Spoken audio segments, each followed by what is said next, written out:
Okay, so day 2 of mandatory minicamp was crazy. At one point, you had Cooper DeJean, Quinyon Mitchell, and Big Play Slay all on the field together. Yes, that's the first team. Plus, DeJean almost came away with a circus one-hand INT. But that's not all. We heard some big things from Will Shipley, and also the UDFA Georgia running back Kendal Milton got some touches. Still on defense, Fangio continues to mix and match, but Devin White is exactly what we need at linebacker. So much took place today, we got to get into it. But first, you got to hear what A.J. Brown said about this young cornerback room.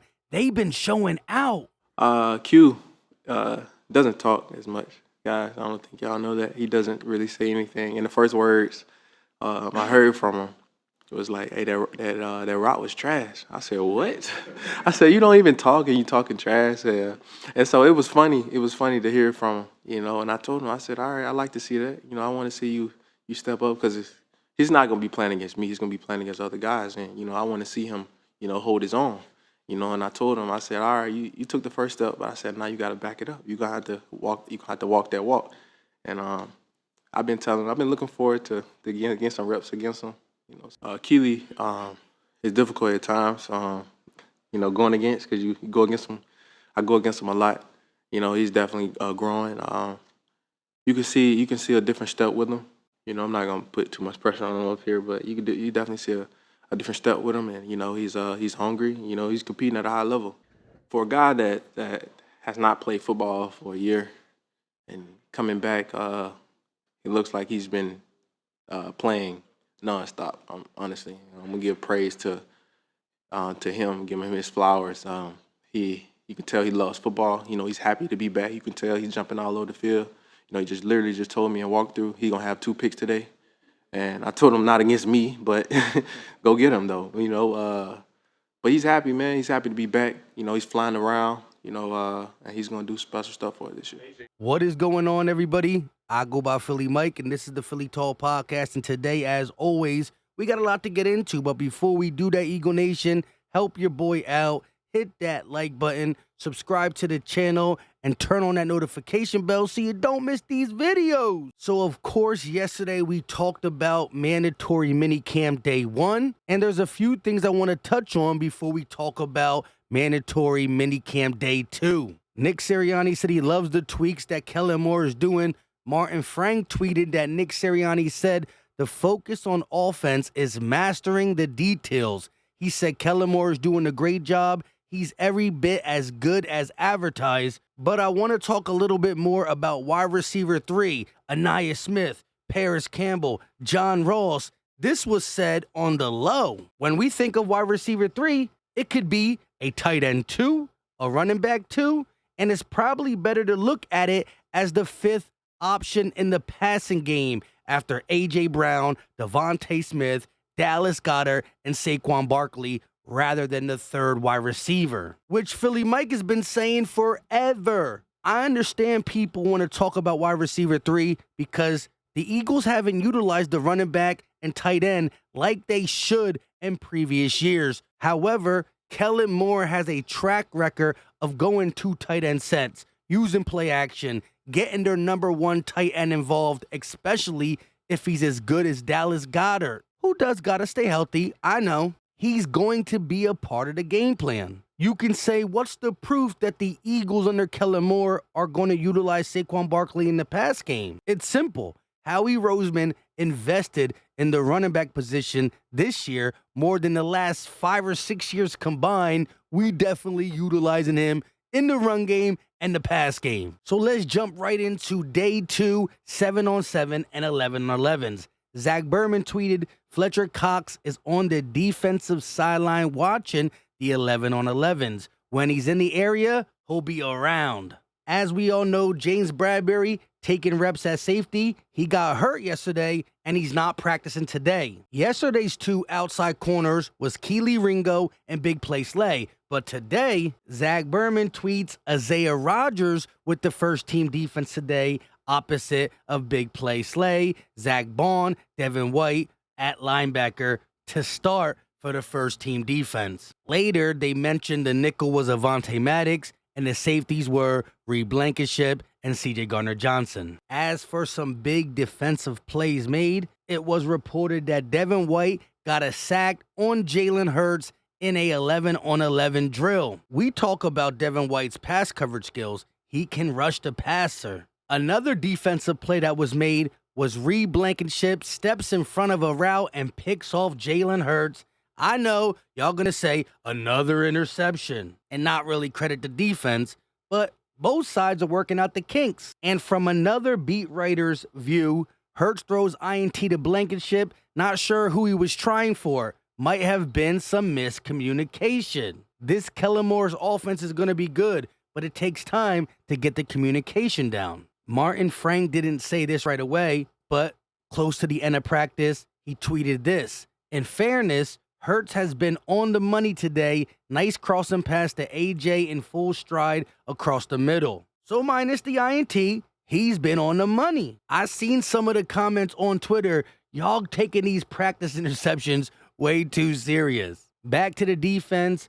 Quinyon Mitchell gets some more dime reps with the first unit. Had some day one, and he gets more day two. As for the first look for the Eagles' second-team defense, Brennan Lee Gowton says Nakobe Dean is there 2 days in a row behind both Zach Bond and Devin White. As for the secondary, Cooper DeJean is playing outside corner with the second-team defense, and I believe so was Kelee Ringo, which they said he had 3 really good reps in a row in coverage again today on the second-team defense.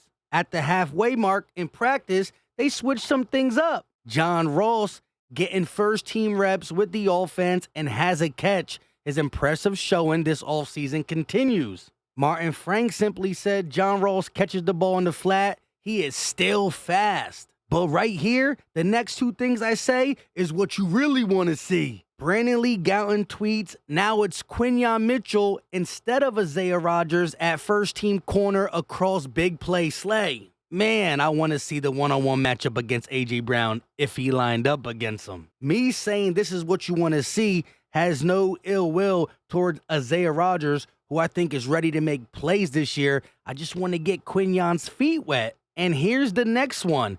Cooper DeJean getting first-team reps at nickel, has good coverage on a pass to Dallas Goedert, but the throw from Jalen Hurts was perfect. Hey, sometimes good defense gets beat by great offense. But that's not it. Brandon Lee Gowton also tweeted, the next play or two, Cooper DeJean almost made a really impressive one-hand INT on Jalen Hurts' throw. There was some talk about CJ talking a little trash to Cooper DeJean for not bringing in the one-hand grab. Towards the end of practice, Brandon Lee Gowton tweets Nakobe Dean and Brandon Smith rotated in at linebacker to work some with the first-team defense. And lastly, 2 running backs from this draft class, including UDFA Kendal Milton, impressed. He showed good bursts of speed, takes short pass, and takes it up the sideline. And Will Shipley had an active day catching the ball out of the backfield, his best practice by far thus far. So it's good to hear from the young man from Georgia, Kendal Milton, who has a big chance to make the practice squad, and Will Shipley from Clemson, who's going to be fighting with Kenneth Gainwell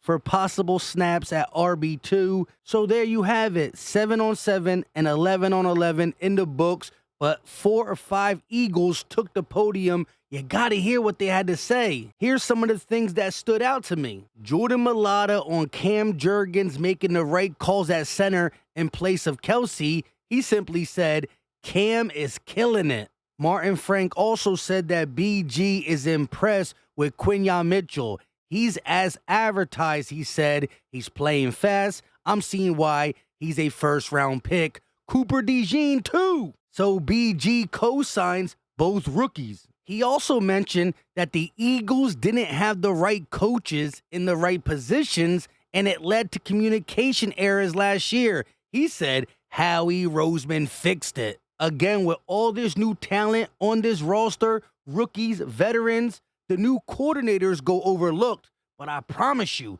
they're going to get it right. As for Devin White, he said he hopes to be here more than 1 year.